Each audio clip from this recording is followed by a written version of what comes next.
The stars looked different out here. Captain Jake Morrison stood on the bridge of the Meridian, watching the endless darkness beyond the galaxy's edge. They had been traveling for 3 weeks now, mapping empty space that no one else cared about. Earth's government wanted to know what lay beyond the known worlds, even if it seemed like nothing but void. "Captain, we're picking up something strange," called out Lieutenant Mike Brown from his station. The young officer's voice carried excitement that he tried to hide. "There's a structure on the planet below. It's definitely not natural." Jake moved to look at the screen. The planet was dead, gray and cold, with no atmosphere to speak of. But there, rising from a crater like a metal flower, was something that shouldn't exist. The structure was huge, maybe a mile tall, and it gleamed with a dull silver light. "Dr. Grant, what do you make of this?" Jake asked. Dr. Lisa Grant pushed her glasses up her nose and studied the readings. She was the best xenoarchaeologist Earth had, which wasn't saying much since humans had only met alien civilizations 50 years ago. "The metal composition is unknown. The design doesn't match any Federation architecture I've seen. This is old, Captain. Really old." Jake made his decision. "Take us down." Full landing party. 2 hours later, they stood inside the alien structure. The walls were covered in symbols that seemed to shift and change when no one was looking directly at them. The air inside was breathable, which made no sense on a dead world. Emergency lighting had somehow activated when they entered, casting strange shadows everywhere. "These symbols," Dr. Grant whispered, running her hand along the wall. "Some of them look familiar. Not alien familiar. Familiar like something from Earth's ancient past." Commander Alex Stone, their tactical officer, kept his weapon ready. "I don't like this. Why would something be familiar?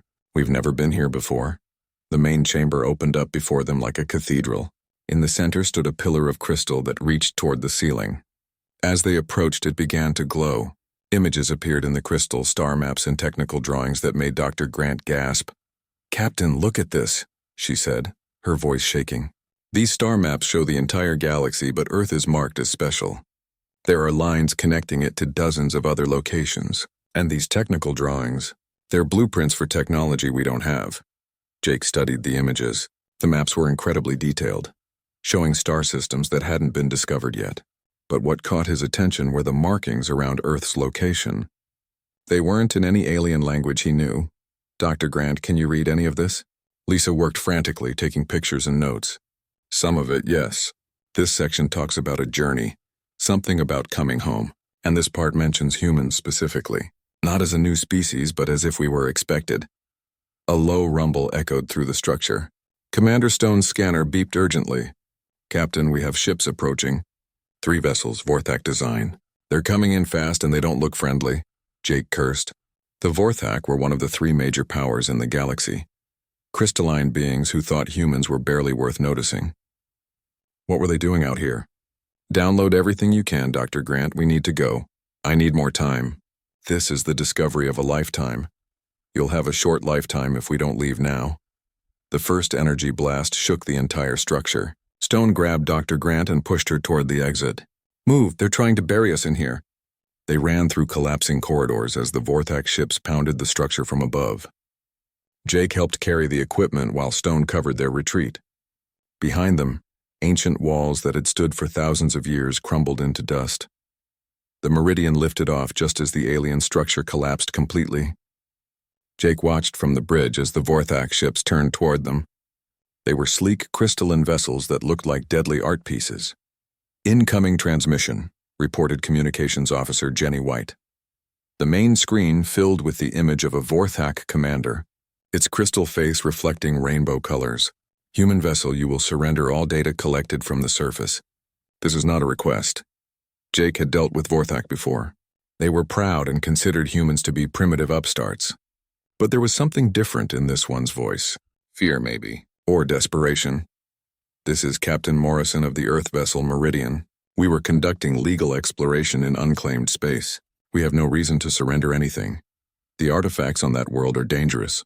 They contain knowledge that could destabilize galactic civilization. Hand over your data and return to Earth space immediately." Jake looked at Dr. Grant, who was still analyzing the downloaded information on her portable scanner. Her eyes were wide with shock.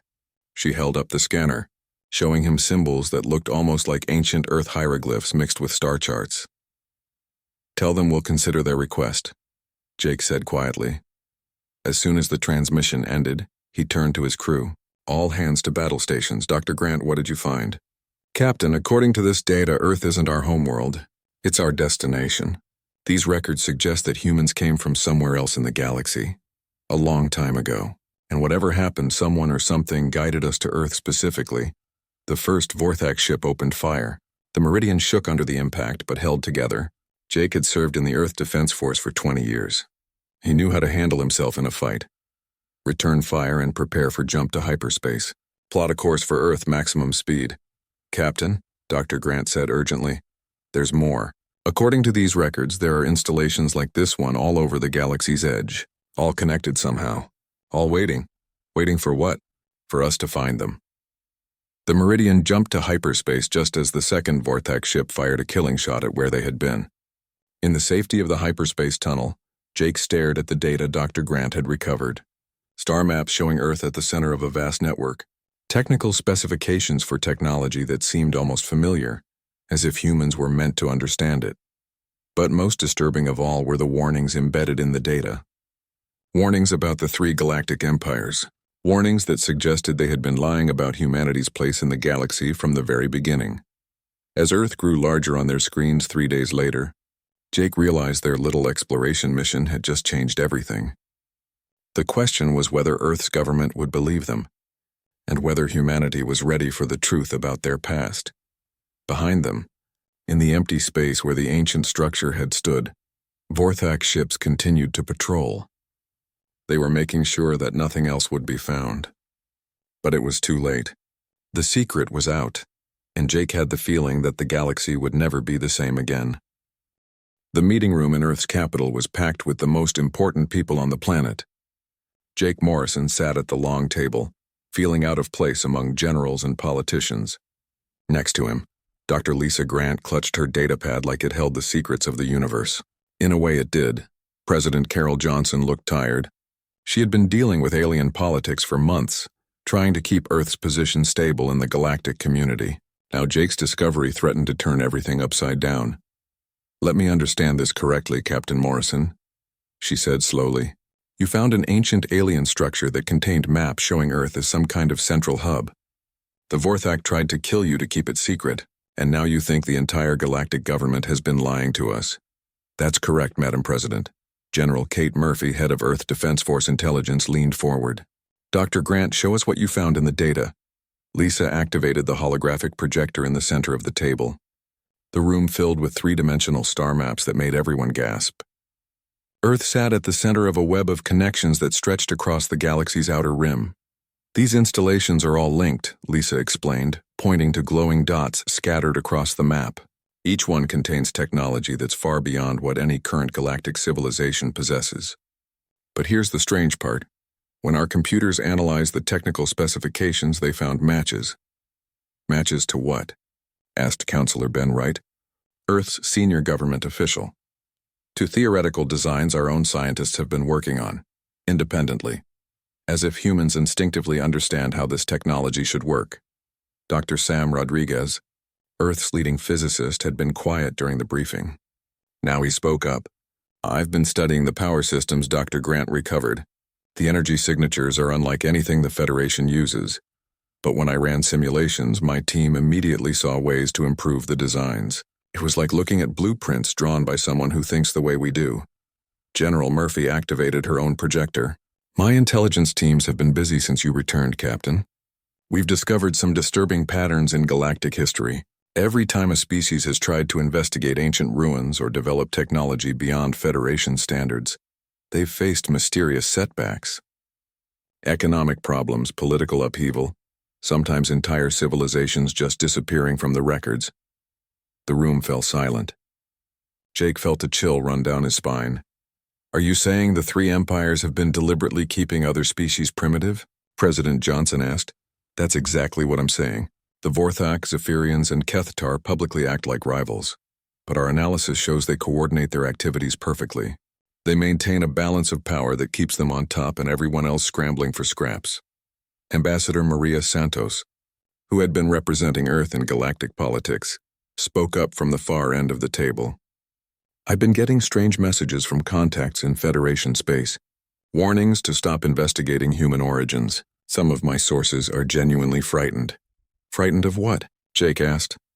Of what happens to species who dig too deep into galactic history. There's a pattern, Captain. Civilizations that show too much curiosity about ancient technology or their own origins face sudden crises. Wars break out. Governments fall. Sometimes entire species just vanish from galactic society. Dr. Rodriguez pulled up his own data.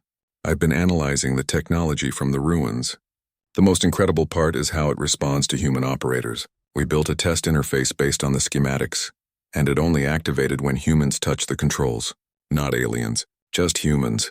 General Murphy's expression was grim. We've started sending scout ships to investigate other locations on Dr. Grant's map. Every single one has been found destroyed recently. Bombed from orbit within the last few months. Someone has been cleaning up evidence. The Vorthak ships that attacked us weren't there by accident, Jake realized. They were waiting. They knew we'd find that installation eventually. President Johnson stood up and walked to the window overlooking Earth's capital city. Below them, millions of humans went about their daily lives, unaware that their entire understanding of their place in the galaxy was about to change. How long do we have? She asked. Based on ship movements we're tracking, General Murphy replied. I'd say the three empires are mobilizing for something big. They're pulling fleets back from the frontier and massing them in central systems. It looks like they're preparing for war. Against each other? No, Madam President. Against us! The room erupted in concerned voices. Jake stood up and raised his hand for quiet. There's something else. Dr. Grant found references in the data to something called the Architects. They seem to be the original builders of the installation network. The records suggest they didn't just disappear. They were hunted. Lisa nodded grimly. The data fragments tell a story of systematic destruction. The Architects were the galaxy's first spacefaring civilization, but younger species formed an alliance to destroy them. They feared the Architects' technological advantage would make them permanent slaves.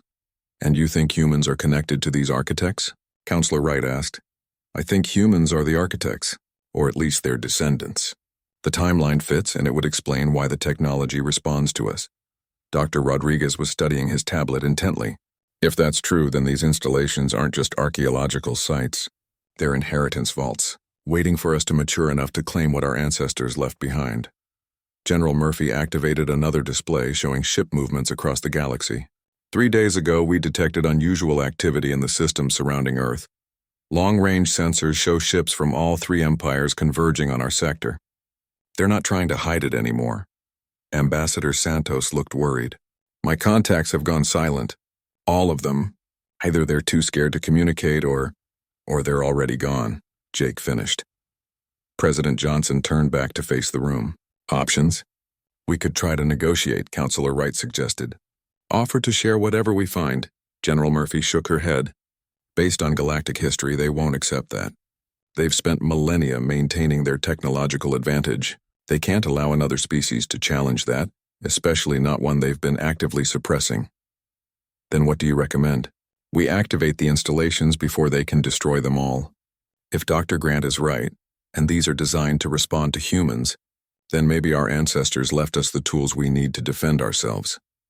Jake thought about the Vorthak commander's expression when he had demanded the data. There had been real fear there, not just arrogance. The empires are scared of something specific. Not just human advancement in general, but something about these particular installations. Dr. Rodriguez looked up from his calculations. The power readings from just one installation could supply energy for an entire star system. If they're all connected like the maps suggest, we're looking at a galaxy-spanning network of incredible capability. Capability for what? President Johnson asked. I don't know. But our ancestors built it for a reason, and they made sure only humans could activate it. General Murphy was already planning. I recommend we launch immediate expeditions to every installation we can reach before the empires destroy them. Full military escort, top scientists, everything we've got. That's a huge risk, Counselor Wright pointed out. If we're wrong about any of this, we could be starting a war that will destroy humanity. Jake stood up again. With respect, sir, I think the war has already started. We just didn't know it. The three empires have been fighting a cold war against human advancement for 50 years.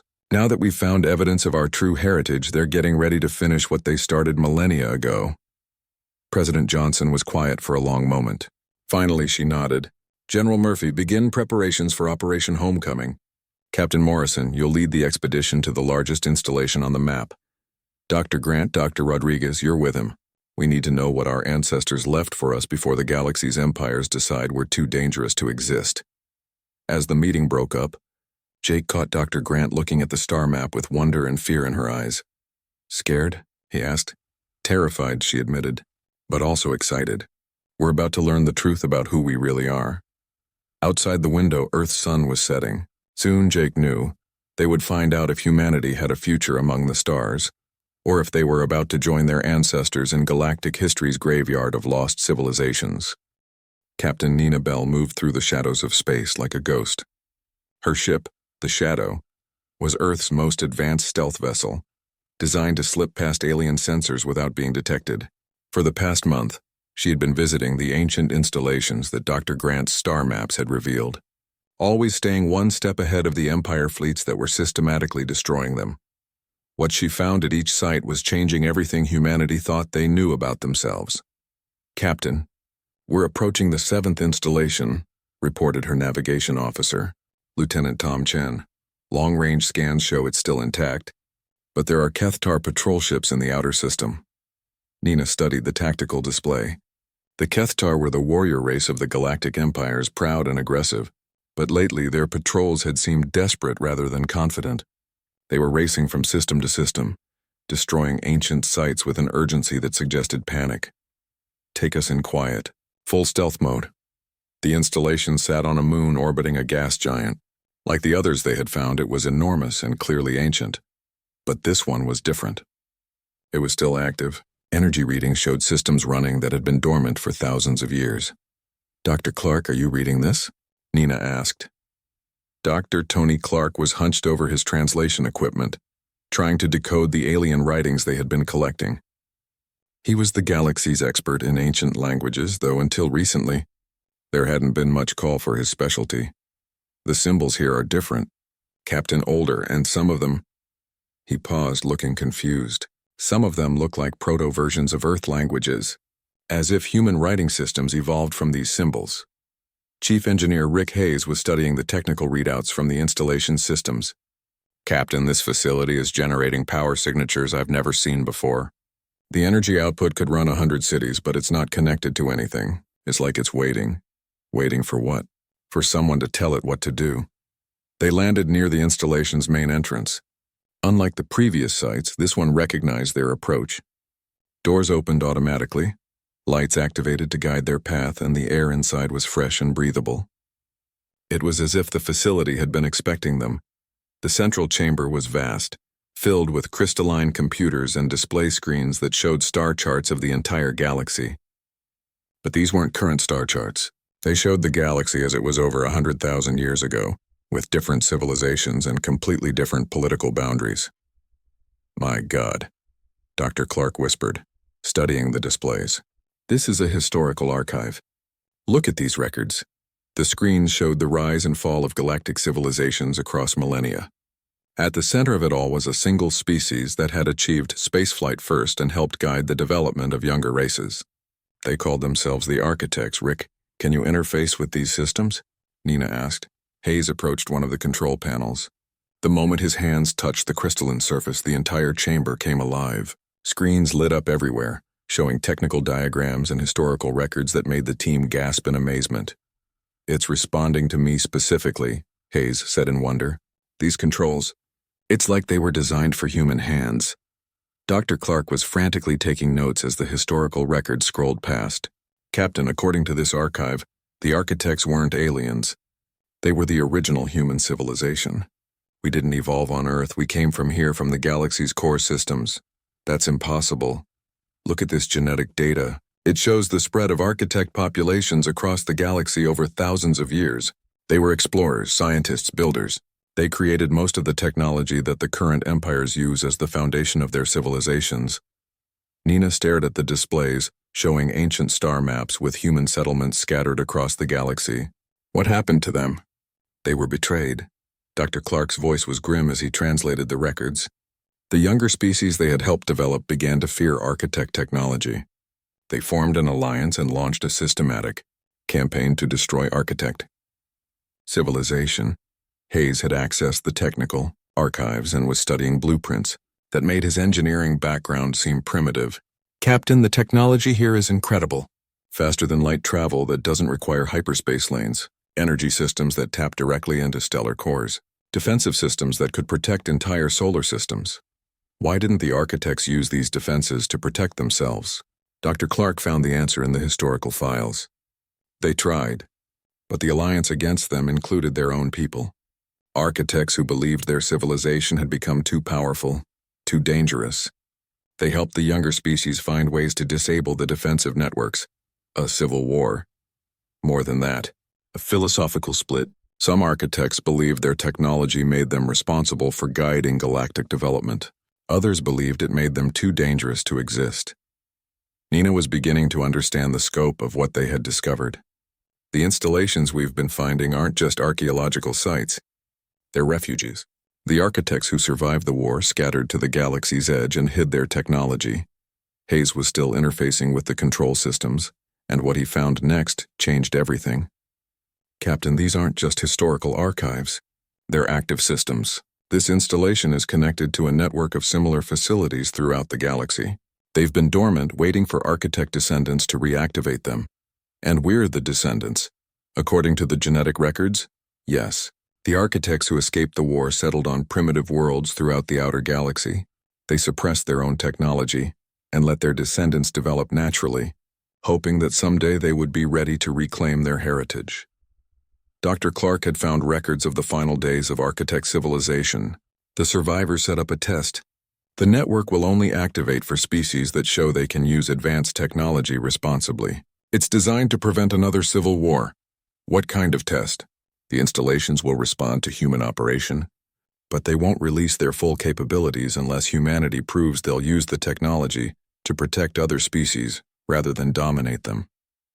Alarms suddenly blared throughout the facility. Hayes checked his readings and cursed. Captain, the installation's defensive systems are activating. Something big is coming. Nina ran to the entrance and looked up at the sky.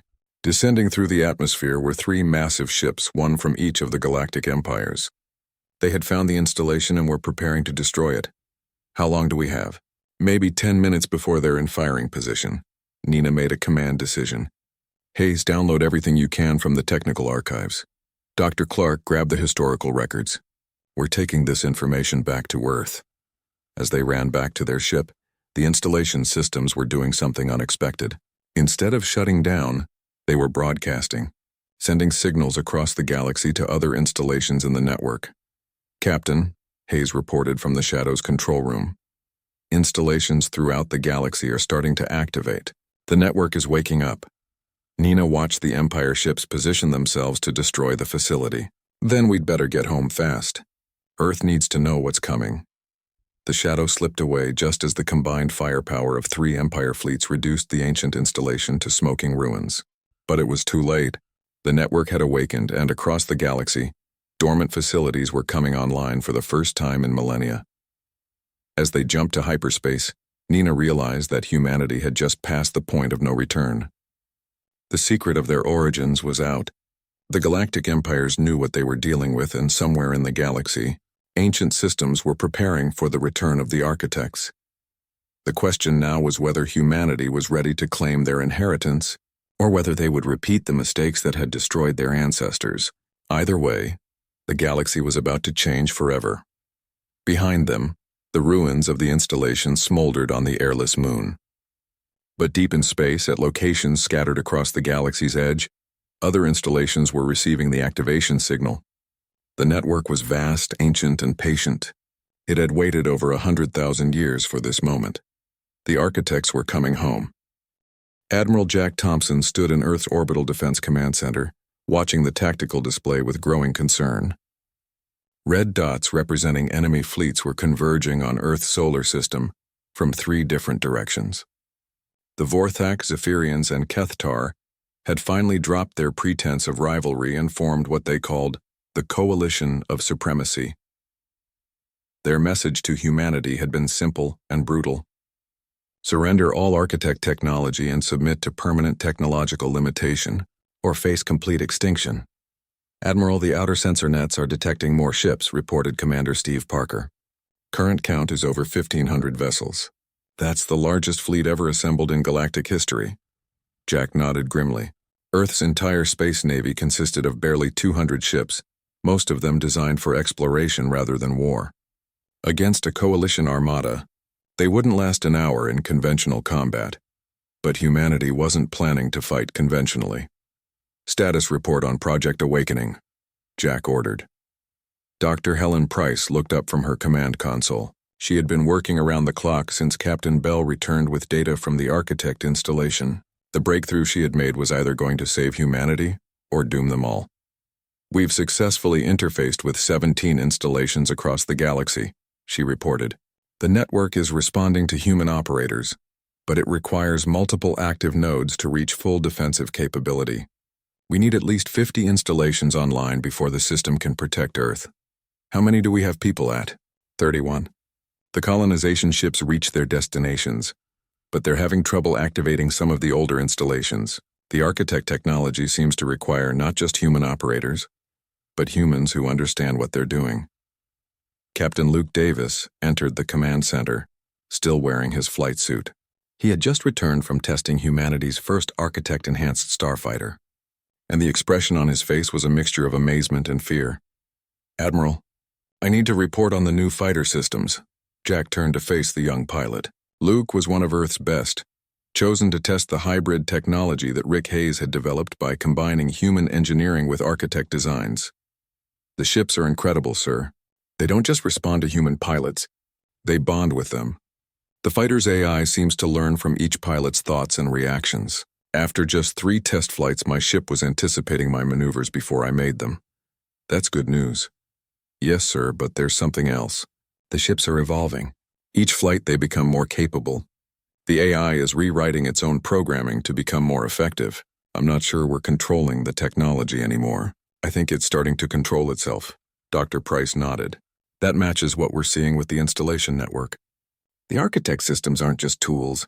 They're designed to adapt and grow. The original architects built technology that could learn and improve itself over generations. Jack studied the tactical display again.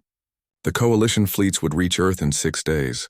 How many enhanced fighters do we have ready? 57 operational, with more coming online every hour. But Admiral, there's something you need to understand about these ships. They're not just weapons. The pilots report feeling connected to the entire network. They can sense the status of installations across the galaxy, communicate instantly with other enhanced fighters, and access databases of tactical knowledge from ancient Architect battles. Are you saying the technology is changing our people? I'm saying it's revealing what our people always were. The human pilots interface with Architect systems more naturally than should be possible. It's as if we carry genetic memories of how to use this technology. Luke stepped forward. Admiral, with respect, I think we need to consider the possibility that we're not just descendants of the Architects. We might be architects who were made to forget what we are. Before Jack could respond, alarms began blaring throughout the command center. Commander Parker's voice cut through the noise. Admiral, we're receiving priority transmissions from our colonization teams. Installation sites throughout the galaxy are under attack. The Coalition isn't waiting to reach Earth, they're trying to destroy the network before we can fully activate it. The main screen filled with reports from human teams scattered across the galaxy's edge. Some installations were successfully defending themselves with automated systems that had lain dormant for millennia. Others were being overwhelmed by Coalition forces that seemed desperate to prevent their activation. Status of the network connection? Jack demanded. Dr. Price checked her readings. We're up to 43 active nodes, but we're losing them as fast as we bring them online. The Coalition forces are specifically targeting sites where we have human operators. Then we need to accelerate the timeline. How quickly can we bring the remaining installations online? If we commit everything we have, maybe 2 days. But that means pulling our best people from Earth's defenses. If the Coalition reaches us before the network is fully active, Jack made the decision that would determine humanity's fate. Do it. Pull our teams from the outer defenses and get them to the installations. We're betting everything on our ancestors' technology. As the command center erupted in activity, Luke approached the Admiral. Sir, there's something else. When I'm connected to my fighter, I can feel the network awakening. It's not just defensive systems coming online. There are archives, databases, entire libraries of knowledge that the architects left behind, including records of the war that destroyed their civilization. What do the records show? The same thing that's happening now. The younger galactic species formed a coalition to destroy Architect civilization because they feared being permanently outclassed. But the architects had a choice. They could have used their technology to crush the coalition completely. Why didn't they? Because they realized that domination would have made them exactly what their enemies claimed they were. So they chose exile instead of conquest. Dr. Price looked up from her console with excitement. Admiral, I'm reading massive power surges from installations across the galaxy. The network is starting to synchronize. When it reaches full activation, we'll have defensive capabilities that could protect not just Earth, but any world in the galaxy. Jack felt the weight of command pressing down on him. Humanity had been given the ultimate weapon by their ancestors, but the record suggested it came with a test. Use it to dominate and risk becoming the monsters that destroyed the first Architect civilization. Use it to protect and nurture other species and become the guardians the galaxy needed. Time to coalition arrival? 4 days, 18 hours. Time to full network activation? If we succeed at all the remaining installations, approximately 48 hours. Jack nodded. Then we'd better hope our ancestors built their technology to work as advertised. Send word to all human ships and installations. We're making our stand here. If the network can't protect us, nothing will. As teams of humans race to activate ancient installations across the galaxy, the Coalition Armada continued its relentless approach toward Earth. But something else was happening that neither side had expected. The Awakening Network was broadcasting signals that reached beyond just the installation sites. Ancient systems buried throughout galactic space were beginning to stir. On worlds where the Coalition empires had built their capitals, power grids began experiencing fluctuations. Ships found their navigation system showing star charts that didn't match current reality. Archaeological sites that had been dormant for millennia were suddenly generating energy readings. The galaxy itself was remembering what it had been like when the architects ruled among the stars. And across human space, pilots of enhanced fighters reported the same strange sensation. They were not alone in their ships. The technology was awakening memories and knowledge that their ancestors had hidden away, waiting for the day when humanity would be ready to reclaim their inheritance. The battle for Earth was about to begin. But it would be fought with weapons and tactics that no one in the current galaxy truly understood. The architects were returning to claim their legacy, and the question now was whether their descendants would prove worthy of the trust that had been placed in them across the centuries. The Coalition Armada arrived at Earth's solar system like a storm of metal and fury. Admiral Jack Thompson watched from the command center as 1,500 enemy ships dropped out of hyperspace and began forming attack formations. The largest military force in galactic history had come to destroy humanity before they could fully claim their architect heritage. President Carol Johnson stood beside him, her face calm despite the impossible odds they faced. Network status, Dr. Price? Dr. Amy Turner, who had taken over network coordination after Dr. Price collapsed from exhaustion, checked her displays. 67 installations active and fully synchronized. The network is online, but we've never tested it against this kind of assault. The Coalition's flagship, a massive Vorthak crystal ship, moved to the front of the formation, its communication array activated, and the familiar voice of Supreme Commander Zeth Kalar filled Earth's command center. Humans of Earth, you have activated technology that threatens the stability of galactic civilization. Surrender immediately and submit to technological limitation, or we will demonstrate why the architects were destroyed. President Johnson stepped forward. This is President Johnson of Earth. We reject your ultimatum. Humanity claims its rightful place among the stars. The Coalition's response was immediate. 1,000 ships opened fire simultaneously, their combined energy output enough to crack a planet's crust. The barrage streaked toward Earth like a wave of destruction. Then the network activated.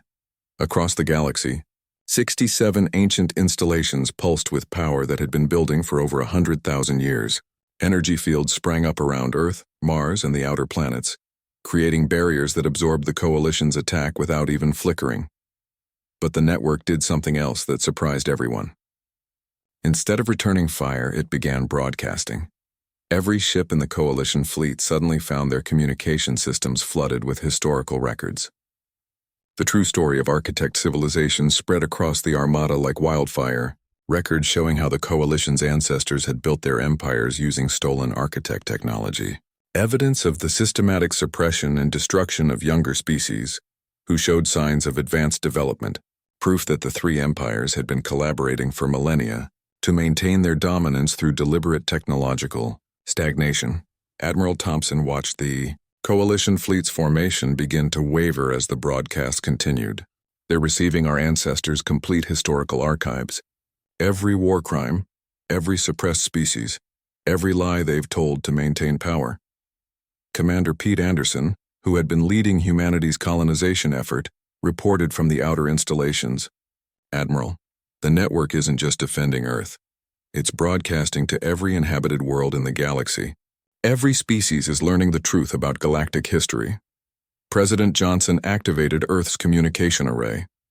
People of the galaxy, you have heard the truth. For thousands of years, your civilizations have been kept primitive and dependent by empires that stole their technology from our ancestors. Today, that ends. The Coalition Supreme Commander's voice crackled with rage.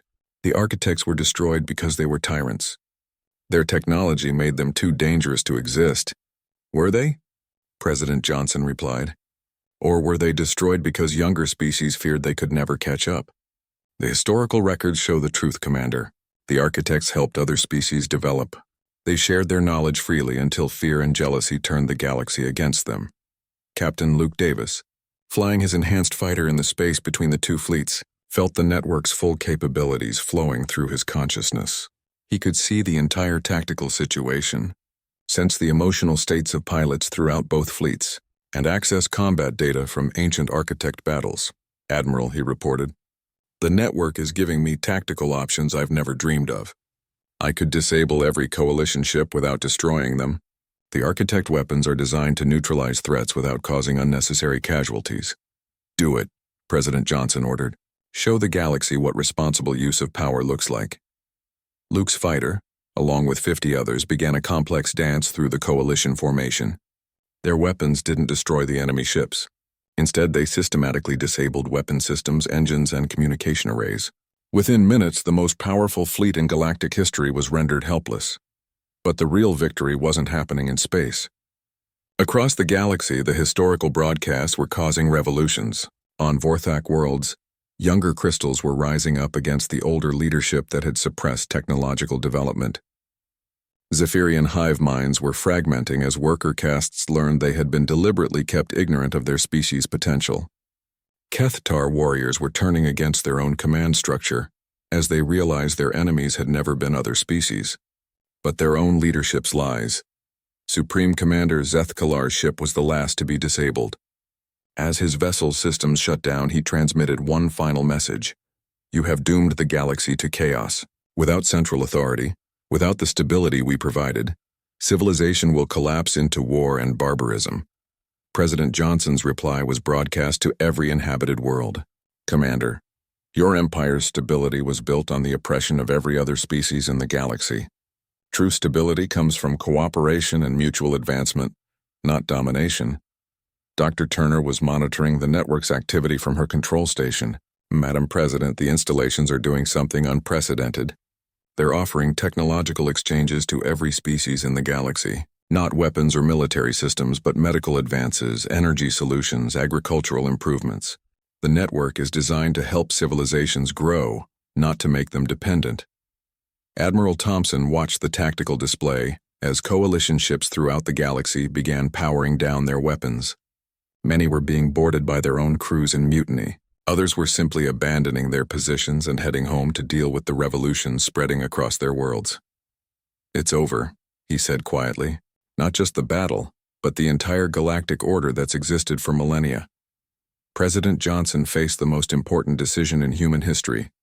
The network was offering humanity the power to become the galaxy's new rulers. They could use architect technology to dominate other species just as the Coalition empires had done. Or they could choose a different path. Dr. Turner, activate the network's educational protocols. Begin sharing architect knowledge with every species that requests it. Medical technology first, then energy systems, then space travel improvements. Madam President, that will make humanity's technological advantage temporary. Other species will catch up. Good. Our ancestors learned that being the only advanced species in the galaxy is a lonely and dangerous position.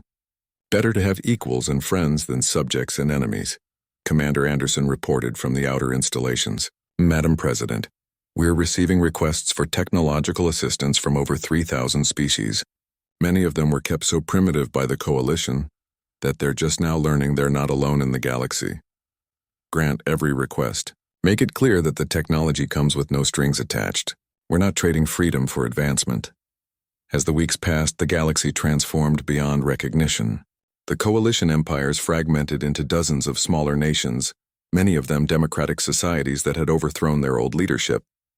Species that had been kept isolated for millennia established contact with the broader galactic community. Trade networks expanded as worlds gained access to faster-than-light travel and advanced manufacturing. Captain Luke Davis, now commanding the first squadron of human-trained galactic pilots, reported back to Earth after a mission to establish a new diplomatic station. The galaxy is changing faster than anyone predicted, Admiral. We're seeing unprecedented cooperation between species. Former Coalition worlds are working together on joint scientific projects. There are calls for a new galactic government based on equality rather than dominance. Admiral Thompson nodded. And humanity's role in all this? We're teachers and guardians. The network responds to human operators, but we're using it to help other species, rather than control them. It's exactly what the historical records show the original architects intended. President Johnson addressed the new Galactic Council from Earth's capital 6 months later. Representatives from over 500 species had gathered to establish the framework for a cooperative galactic civilization. The Architect Network remains active and ready to defend any world that faces aggression, she announced. But its primary purpose is not military. It's educational. The ancient installations will continue to share knowledge with any species that requests it, helping all civilizations advance together rather than leaving some behind. The representative from New Vorthak, a reformed crystal democracy, stood to address the assembly. Humanity has proven that advanced technology does not inevitably lead to tyranny. They could have used their inheritance to become the galaxy's new masters. Instead, they chose to become its teachers. Dr. Turner, now director of the Galactic Technology Exchange, had the final word. The Architect Network has a built-in safeguard against the